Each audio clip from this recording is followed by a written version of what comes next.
Imagine escaping the chill of winter for the gentle sway of seas under a Caribbean sun. Sounds like a dream, right? Well, it's not just a dream. It's a fantastic reality for many cruisers. So let's discuss several reasons why winter cruising is our favorite and could be yours as well. Ahoy travelers, it's Amy here to help you make your travel experience a success. Today, we're diving into why winter cruising, especially in January and February, might just be the best time to set sail on your next cruise. So our first reason is to escape the cold weather. In regions like the Midwest or Northeast of the U.S., where winter can mean sub-zero temperatures, snowstorms, and days of cold gray weather, a cruise offers an escape. For us, we look at a lot of freezing rain and ice. So talk about getting rid of those winter blues. This is what you want to do. Picture waking up in the warmth of the Caribbean sun where you can ditch the coats and thermal underwear and instead wear shorts and a t-shirt. And the biggest concern of the day is whether to go to the beach or the pool. Now this shift from cold to tropical warmth can be rejuvenating. It lifts the spirits and provides a break from winter's monotony. It never hurts to get that extra vitamin D either. Going from short winter days to longer days in warm weather locations like the Caribbean will give you a boost to help combat seasonal depression. Now for me, this is more true than for many, as I barely even see the sun during the short winter days because I work nights and sleep during the day. Now, do you ever find yourself suffering from the winter blues or seasonal depression? Our next reason, the Caribbean temperatures are comfortable during these months. Like many in the U.S., most of our cruises are to the Caribbean. It's close enough that we can drive to our embarkation port, although we do have a long drive. And January and February are amongst my favorite times to visit the Caribbean as those months have a Goldilocks climate. It's not too hot, not too cold.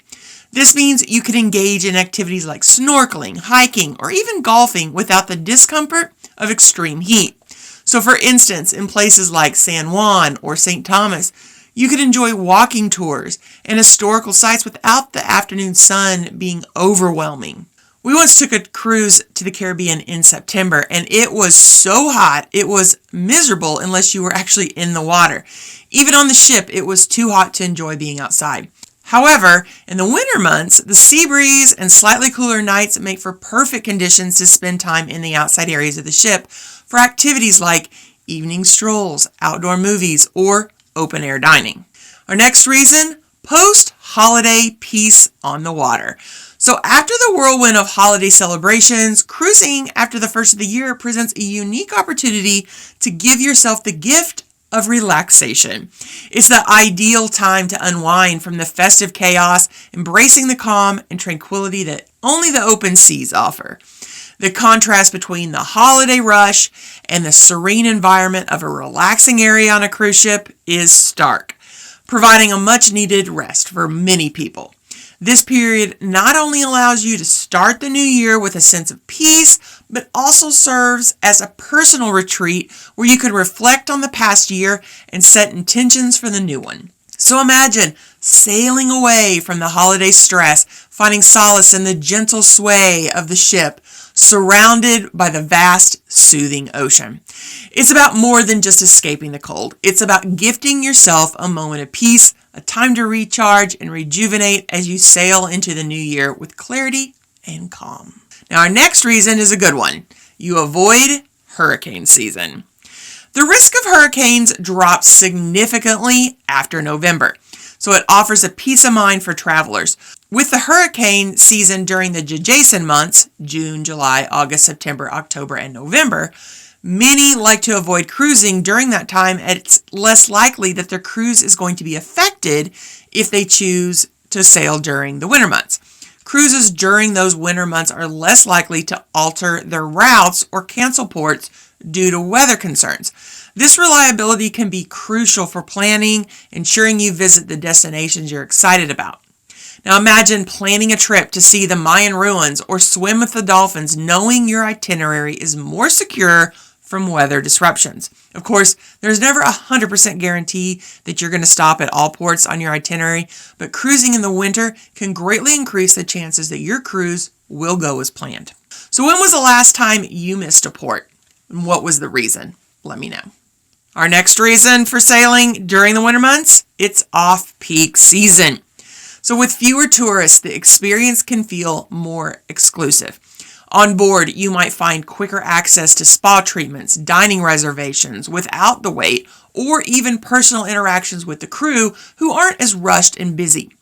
Even if your cruise ship is fully booked, it still likely won't be as full as it would be during school holidays, when many rooms aren't just fully booked, but they're at capacity.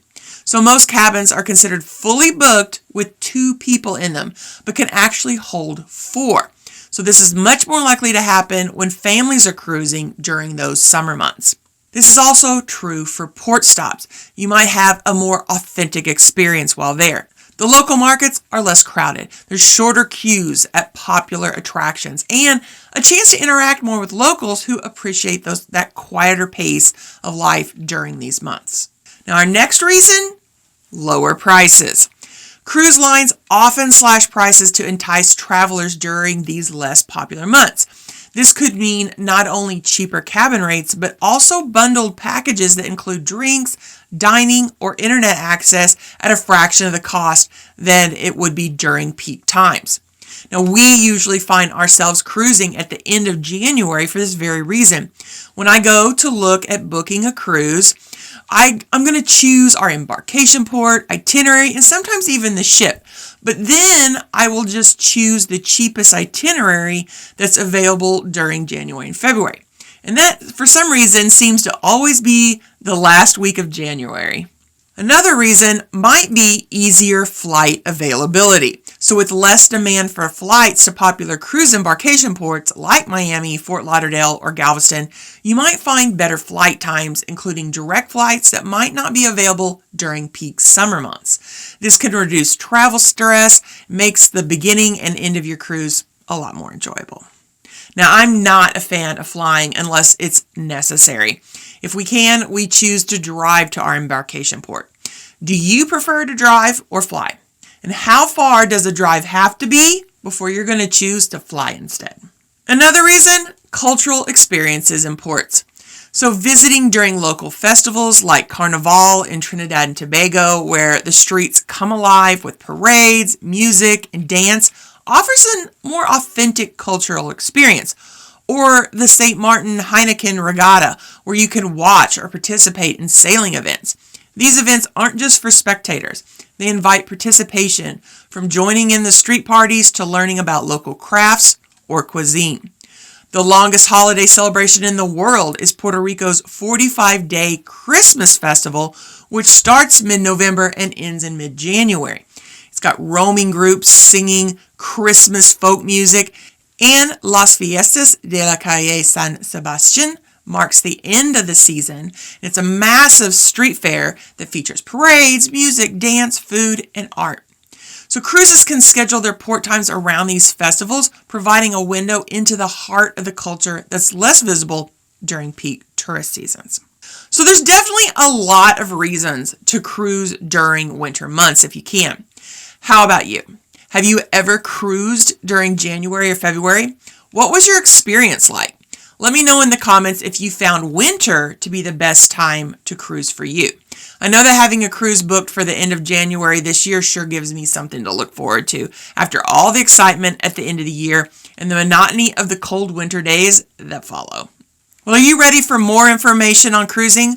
Why not stick around and check out this video and then come back for more information designed to help you have an amazing cruise. Have a blessed week, everyone.